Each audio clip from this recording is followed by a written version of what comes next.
Hello friends, welcome to my channel Payel's kitchen. আজকে আমি তোমাদের সাথে দুর্দান্ত স্বাদের ফ্রাইড মিল্ক বা দুধ ভাজার রেসিপি শেয়ার করব।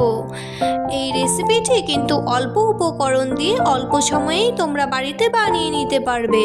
তাহলে বন্ধুরা, অসাধারণ স্বাদের ফ্রাইড মিল্ক বা দুধ ভাজার রেসিপি তোমরা দেখে নাও। আমি প্রথমে একটি কড়াতে 250 ml দুধ নিয়েছি। এখন এই দুধের মধ্যেই পরিমাণ মতো মিষ্টির জন্য 1.5 চামচ চিনি গুঁড়ো দিচ্ছি আর দিচ্ছি 2.5 চামচ কর্নফ্লাওয়ার। এই কর্নফ্লাওয়ারটা কিন্তু দুধ ঠান্ডা থাকা অবস্থাতেই দিতে হবে। এবারে সব কিছুকে ভালো করে নেড়ে আমি মিশিয়ে নিচ্ছি। ভালো করে মিশিয়ে নেওয়া হয়ে গেছে। এবারে গ্যাসের ওভেনটিকে অন করে গ্যাসের ফ্লেমটিকে লো টু মিডিয়ামে রেখে দুধটিকে কন্টিনিউ নাড়তে হবে, নইলে কিন্তু কর্নফ্লাওয়ার তলাতে লেগে যাবে। এইভাবে কন্টিনিউ নাড়তে নাড়তে দুধটা একসময় ঘন হয়ে যাবে।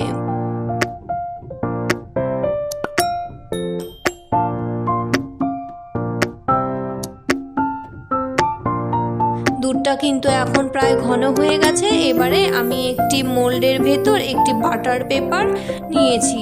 এখন এই বাটার পেপার উপরে জমা দুধটা গরম থাকা অবস্থাতেই ঢেলে দিচ্ছি। তোমরা চামচ বা স্প্যাচুলার মাধ্যমে দুধের ওপরটা সুন্দরভাবে সেট করে নিতে পারো। আমি হাতের সাহায্যেই ট্যাপ করে নিচ্ছি।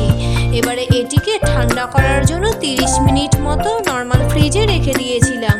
30 মিনিট পর আমি এই দুধের পুডিংয়ের পেছনের বাটার পেপারটিকে তুলে নিচ্ছি। দুধের পুডিংটিকে 30 মিনিট মতো ফ্রিজে রাখলে পুডিংটা কিন্তু খুব ভালোভাবে ঠান্ডা হয়ে জমে যায়।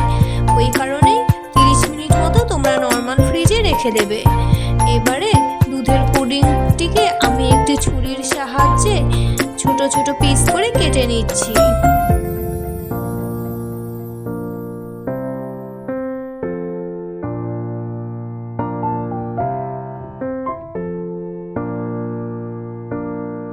এখন আমি একটি ব্যাটার বানিয়ে নেব। তাই জন্য একটি বোলে নিচ্ছি 1 চামচ ময়দা, 1/2 চামচ কর্নফ্লাওয়ার আর 1/2 চামচ চিনির গুঁড়ো দিয়েছি। এখন অল্প অল্প জল দিয়ে আমি ব্যাটারটিকে বানিয়ে নিচ্ছি। তোমরা চাইলে এই ব্যাটারটিকে ডিমের গোলা দিয়েও করে নিতে পারো। ডিমের গোলা নিলে অল্প একটু নুন নিও তার সাথে। এখন আমি দুধের পুডিংগুলিকে কোট করে নেব। তাই জন্য একটা একটা করে দুধের পুডিং নিয়ে ব্যাটারে ডুবিয়ে ব্রেড ক্রাম্ব কোট করে নিচ্ছি।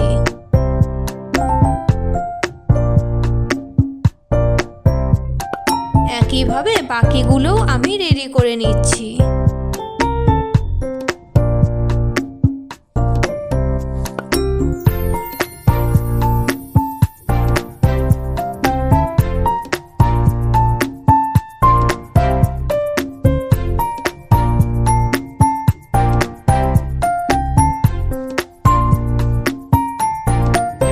সব রেডি হয়ে গেছে। এবার একটি কড়াতে সাদা তেল গরম করে দুধের পুডিংগুলোকে আমি ব্যাচ ওয়াইজ ভেজে নিচ্ছি।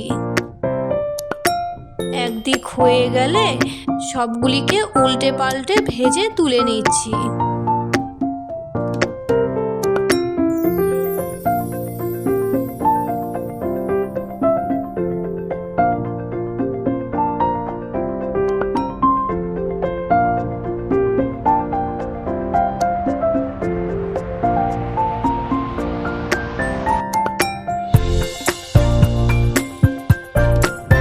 একইভাবে বাকিগুলো আমি ভেজে নিয়েছি। তোমাদেরকে একটা ভেঙে দেখাচ্ছি। দেখো বন্ধুরা, দেখতে কতটা সুন্দর হয়েছে।